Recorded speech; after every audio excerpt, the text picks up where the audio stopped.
We begin with a Fox News alert. The Dow Jones Industrial is officially now in negative territory compared to when Joe Biden took office, now closing below 30,000, the lowest close of Biden's presidency as recession fears now grow, mortgage rates on the rise, inflation a 41-year high, and the Biden price hikes are as bad as ever.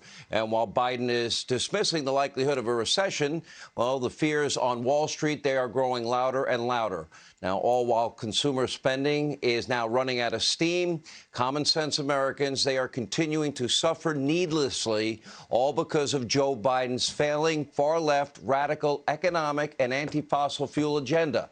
Now, from gas pump prices to the grocery aisle, 401ks, Biden's failures now are as undeniable as ever, as obvious as ever, and frankly, as dangerous as ever. So tonight, I'm going to start by asking a couple of very simple and a couple of very straightforward questions. Have you ever seen one president or one administration fail this much, this fast? Have you ever seen more incompetence, more bad policy, more outright lying than what we're now seeing from Joe Biden and the destructive Democratic agenda literally on a day-to-day basis? Record high gas prices, 41-year high of inflation, reckless spending, weak, I mean very pathetically weak diplomacy abroad, abandoning our fellow Americans behind enemy lines in the Islamic Emirates of Afghanistan, rising crime, a baby formula shortage, relentless attacks on law enforcement, refusing to condemn Supreme Court justices and the doxing of their homes and their families and their churches, a complete catastrophe at our southern border, and a complete disconnect from reality. By the way, this is only 18 months into his presidency. We got a whopping 2.5 years to go because while Joe Biden's administration tries to cut clout, tries to tout their economic recovery, all of you, everyday Americans, your struggles tell us all a very, very different story, doesn't it? Take a look. Look, I think I was wrong then about the path that inflation would take. Inflation now running at 8.6%, the highest since 1981, and Americans are getting squeezed. Drivers are frustrated as the U.S. reaches another new record on gas prices. $140 to fill up my van. That's crazy. I'm doing everything in my power to blunt Putin's gas price hike. This summer is going to be rough, I'll just be honest with you. Every time you go and shop, the price of something has gone up by so much. It's insane. After a disastrous report last week showing prices surging across the entire economy. Under my plan for the economy, we made extraordinary progress. It's hurt me. It's hurt me bad. I don't want to hear any more of these lies about reckless spending. We're changing people's lives. Yeah, that's how you get a 32% approval rating. Get this new poll from Rasmussen finding that the issues at the top of minds of independent voters, inflation, the economy, violent crime, the issues that Democrats seem to care about the least. But rather than admit failure, rather than do the sensible thing, reverse course, change policy, the Biden team, they just doubled down on dumb and dumber and stupid and more far-left lunacy, like attacks on U.S. energy independence and overseeing more than a doubling of the gas prices from the Trump administration. Green New Deal socialism, attacks on fossil fuels. This is the lifeblood of the world's economy. Attacks on our Border Patrol, as now we have the largest caravan to date marching their way right towards the border. Attacks on parents. Why? They dared to stand up to left-wing indoctrination in schools and talk about age-appropriate education for their kids, demanding excellence in teaching when we're failing them at a spectacular level. Joey himself refusing to condemn attacks against pro-life centers. There's been a lot of them. The White House's statement this week was tepid, weak, pathetic, not good enough, Joe. And it comes as Biden is now continuing to make one bizarre blunder after another. Here's a small sample of Joey, your president, the past 48 hours, including this comment about a CFO who recently passed away. See if you would maybe say it the same way. I'm also proud to have signed an executive order on my first day in office to combat discrimination against LGBTQI, plus Americans. And by the way, my sympathies to the family of your CFO, who dropped dead very unexpectedly. My best to their family. It's tough stuff. He just dropped dead rather unexpectedly. Weak, frail, cognitive wreck, out of touch, out to lunch. It's even why people like David Axelrod, Van Jones, and even Don Lemon starting to be honest about it. They're only 2 years behind me and this show. We were warning everybody during the campaign. It was obvious. It was transparent. We were telling people while he was hiding in his basement bunker, you could still see he was a cognitive mess and weak and frail. And get this, an explosive new piece from the far-left Atlantic entitled, quote, Why Biden Shouldn't Run in 2024. The article begins, quote, let me put this bluntly. Joe Biden should not run for re-election in 2024. He is too old. Well, he's too checked out. It's not about age. Listen, I think anybody can give Bernie Sanders can give anybody a run for their money. He's old. He's not checked out. He's not a cognitive mess.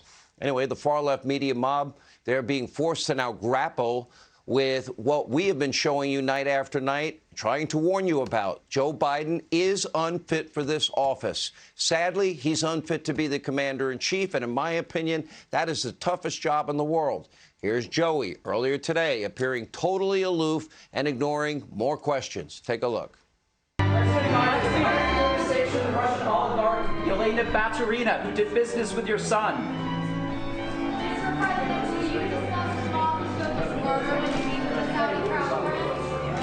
Why have you stopped taking questions from the press?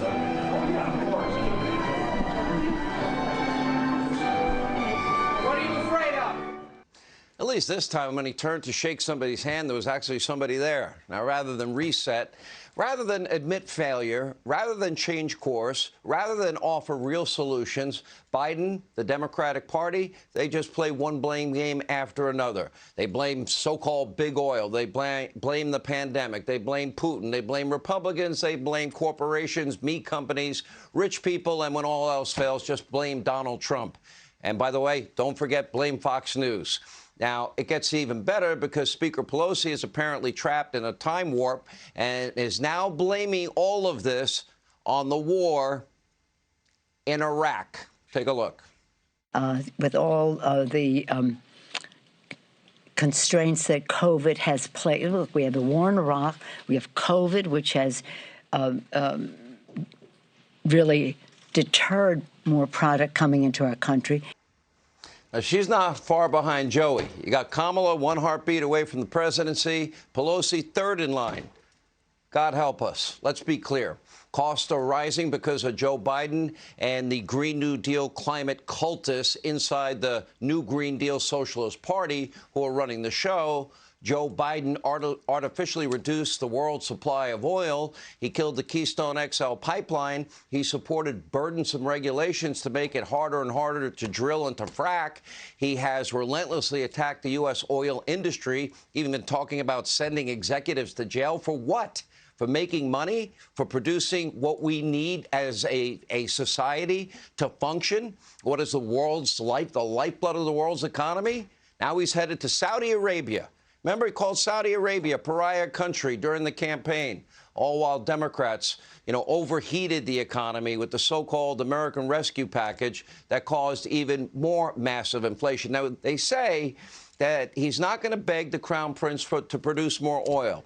They say that. He accused the Crown Prince of killing the journalist Jamal Khashoggi. Is he going to say it to his face? I tend to doubt it because he wants Saudi oil. Americans are struggling to pay their bills, all because of Joe Biden.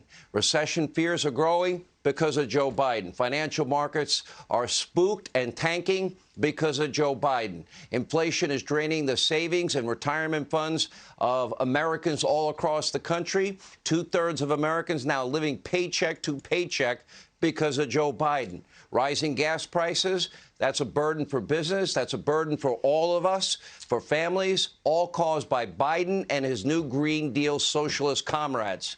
Now add to that a massive increase in mortgage rates. Well, that means if you want to purchase a home, it's going to become more unaffordable for many. And sales of existing homes, they're already plummeting. New home construction, it's about to come to a screeching halt. Fewer and fewer Americans will refinance their homes. Property values, I know you thought you could sell your home a year ago for a lot more money. They're about to plummet, with probably notable exceptions. States that may not be hit as hard: Florida, Texas, Tennessee, the Carolinas. Why won't they be hit as hard? Because there's a ton of people leaving deep blue states like New York and New Jersey and Illinois and California, and they're moving to those states. So demand will remain higher.